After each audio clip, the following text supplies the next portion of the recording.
What's up, guys? Gamer Jane here. We're playing Clash Royale, and today I wanted to go over the Crown Championship. It is finally here.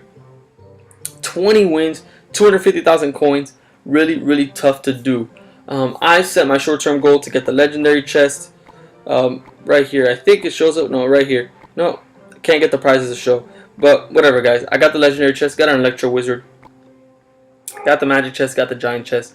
Got all the prizes up to 14 wins. So I'm doing pretty good, and this is the deck that I'm using. It's kind of like a bridge spam. Basically is a bridge spam, except I threw an Inferno Dragon there to take out those tanks. And I know a lot of people are saying the bridge spam is kind of dead since the update, and obviously it did get affected, but it could still be a very good deck. I want to go over some replays. I'm not going to do any live play, guys, because I do really want to concentrate when I play. I'm probably not going to get to 20 wins this round because I'm already at 14-2. But I'm going to show you a couple of replays so you see how to use this deck. I'm even going to show you that loss because that loss was extremely close. But let's go ahead and I'm going to show you this replay right here. Against an Expo deck, guys, this is the Surgical Goblin Expo deck that is extremely popular now. He obviously got 20 wins with it. He put up a video, so a lot of people are starting to use it. And I don't blame him. It's a really good deck, but I feel like my deck can counter it in the sense that you have the Inferno Dragon to take out that Expo. So you can almost tell right there he's going to throw an Expo off the bat. I didn't have my Inferno Dragon in rotation, which is a shame. So I just go ahead and put a Battle Ram, and I think, yeah, I do get the boost on there, or the extra push. So he's going to take out a lot of elixir from me. I mean, a lot of health. But I do have a very strong counter push going here.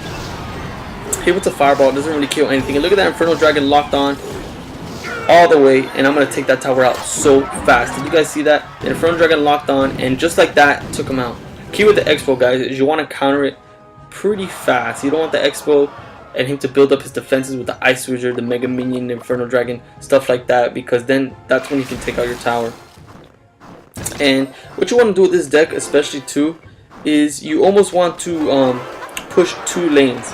Here, I almost said forget it, and I was like, let me just give up that lane and do a strong push on this side, which I don't know was the smartest play, but it pretty much worked out for me, especially because I left it at 64 health. He wasn't able to take out that tower completely, which was really good. But yeah, guys, with this deck you want to try to push the two sides, because you got to keep them honest, keep your opponent honest on both sides of the lane, both lanes, because you know, by keeping them honest, he has to defend both lanes, and eventually he'll defend too hard on one lane and you push extremely hard on the other. So right here, I obviously knew he was collecting. He wanted to put an Expo. So I put the Ice Wizard on the left, and he got me and put the Expo on the right. So he got me pretty good there, but I was like, okay, it's no problem. I can just counter. I have the Battle Ram now in rotation. He put the Ice Wizard, but it's going to be too late, and I do get the final push onto the Expo. So I take out his Expo. I'm going to poison there, guys. I should have been using that earlier. But if you put a poison, you can put it on the Expo and the tower at the same time. That's a really good defense. So right now we're looking pretty good. He did take out a lot of my tower on the left and on the right. But again, I do have a tower down and I'm up. So right here, he puts the Expo again. He put his Ice Spirit a little too early. He was doing that most of the match. So right here, I'm going to just push really hard. I'm going to use a Zap to reset the Inferno Dragon and to kind of stop the Ice Wizard real quick. And then I'll drop the poison right there. So I'm getting a lot of value out of that poison. I'm getting the Mega Minion, getting the Ice Wizard, and I'm getting the tower at the same time. I go ahead and throw the Bandit because I really know he really doesn't have any ground defense besides the Ice Golem and the Ice Spirit, which he used already. So right here, we have the tower down at 72 health. I basically just need to defend, and I can take this because I can just rotate the poison, and it's GG. So I put the poison there, which is hurting the Expo at the same time. And I'm just going to put the Bandit there, and that's going to be a successful battle. He hit me with the well played, I hit him with the GG. Good game. So that's one of my victories. I think that was number 11 or 12 or something like that. I started to get really nervous around 10. I don't know why, that's just how I play. Now let me show you this Expo where I lost and maybe point out mistakes that I might have had. This loss was actually extremely close. I think I lost because my poison wasn't finished. Like, I would have won if the poison would have gotten all the damage dealt that it usually does, but he fireballed me first. So obviously I don't know what he has yet. I kind of suspected the Expo because he threw that Ice Spirit. That's really like the only decks that Ice Spirits are going to use in right now. like expo decks and maybe some spam decks, but obviously I don't think spam decks are as popular as they used to be. So right here, I kind of did a Night Witch Ice Golem push. It really wasn't successful, and he goes ahead and puts the expo on the left side. But I take advantage, guys, and I do the same defense as always, and I put the Inferno Dragon, which is pretty good there. It works really well. And then I counter him on the other side with the Barbarian. Hit him with the Battle Ram, and I take the tower down to 1724. So at this point, I'm feeling pretty good. I'm feeling like I can do really well on this. I feel like I can beat this guy because I know really the only thing messing with me is that expo, and he just has a lot of defensive troops, and I can get him with a quick counter on the other side with the Battle Ram.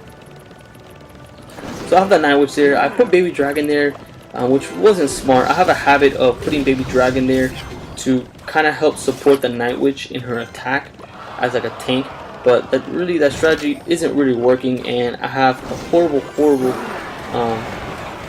you know, just like habit of doing it, and I need to stop.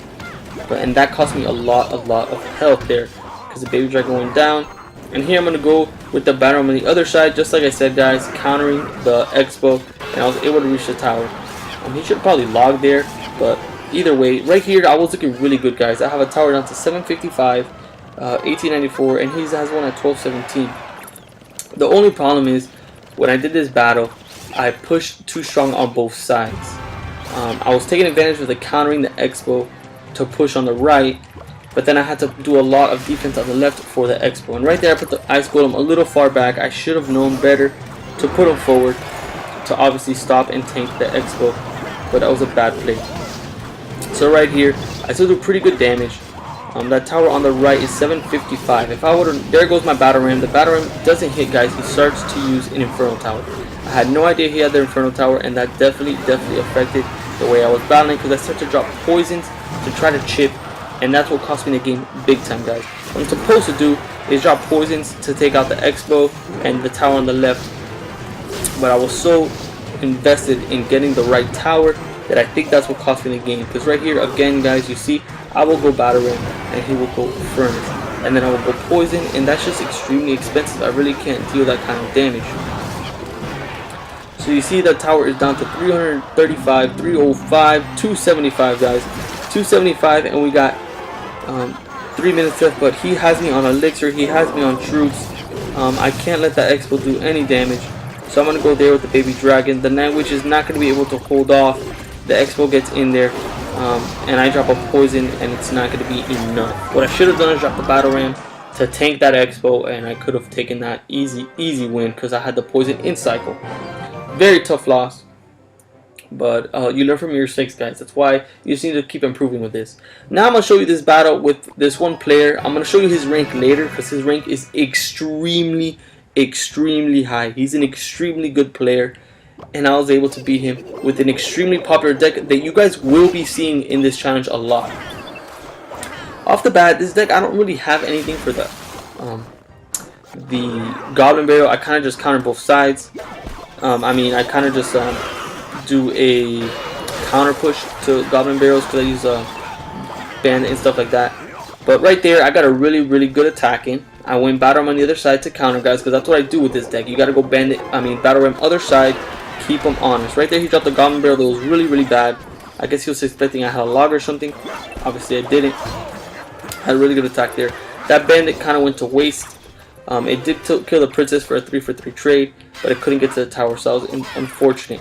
And his Knight on the bottom right did a lot of work. So right here, I'm sitting back, and you know, I just want to sit back, put an Ice Golem. I know he doesn't have anything major, no expo. I know his deck already, so I just kind of need him to go through his bait cards so I can go with the Battle Ram. Right there, he's kind of waiting for me to do something.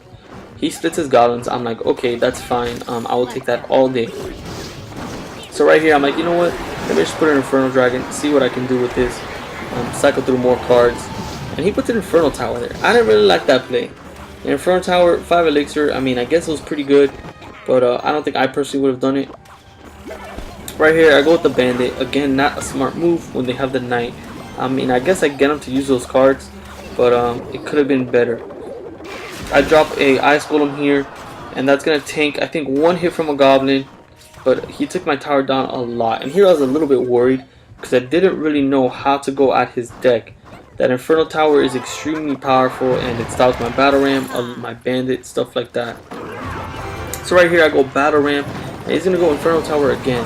I'm gonna go Poison take out the Princess, just so I can you know, get rid of her for a -1 elixir cost. But that Princess can get very pesky if I don't take it out with a Bandit or a Poison.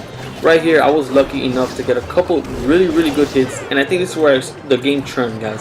He dropped this Goblin Barrel, which is one of his key chipping cards, and he drops the Rocket as well. So he takes on the Rocket, takes on my tower like crazy, but I immediately go Battle Ram, and the bats are still alive. So I zap the ones in the front, guys, because I know they're the strongest goblins.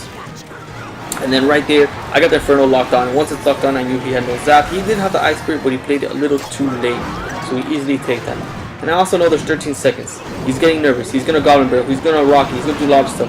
I basically give up that side. I only drop one little Bandit because I know he has a Rocket. He's gonna take me out there no matter what I do to defend. So I go Battle Ram real quick and I rush, and I get a decent amount of hits, but I don't have enough for the Poison yet. So I drop the Night Witch far enough that the Rocket cannot kill the tower. I drop a Baby Dragon, and I'm basically just trying to defend long enough to drop the Poison. Right there I dropped the Ice Golem. That tanks a lot. I was able to hear. I zap the Goblins. That Princess is getting annoying, so I'm like, you know what, let me put a Bandit there, take out the Princess. He goes Goblin Bear, which was not smart. He went too offensive, and I take that win, guys, against a super popular deck that you guys are going to see in the challenge for sure. A little bit of how to win it. A lot of patience, a lot of switching lanes, attacking both lanes, keeping him on it because he doesn't really know. If you get a spam deck and you keep splashing the same lane, it's over. He's going to figure you out. Same goes with like a Boulder Executioner deck. The second they put Executioner on one side, you got to rush the other. You have the Inferno Dragon, you have the Bandit. You could take that Executioner out once he reaches your side. It's a purely defensive card. So right here, guys, I'm going to show you the rank of this guy. Look at this guy. 900 is currently the 900th best player in Clash Royale. He had a season of 176. His highest trophy is 6405. So he's one of the very few that have made it to like that Crystal League 3 or something like that. And I think if you go to local, my clan apparently said he's somewhere around here. They said he was in the 90s or something like that. Let's see, where is he at? There he is, guys. He's literally number 100. So I just beat the number 100 guy locally with this deck that I am literally showing you guys and giving it to you right now. So just a little bit of good plays. You can be as successful as I am to at least get the legendary chest, guys. 20 wins is really hard, but if you can get the legendary chest, that's a win in my book, for free especially. So that's gonna be it for my video, guys. Just wanted to show you that and give you guys a deck that you can use that worked for me and hopefully works for you. Thank you so much for watching, and I'll see you in the next one.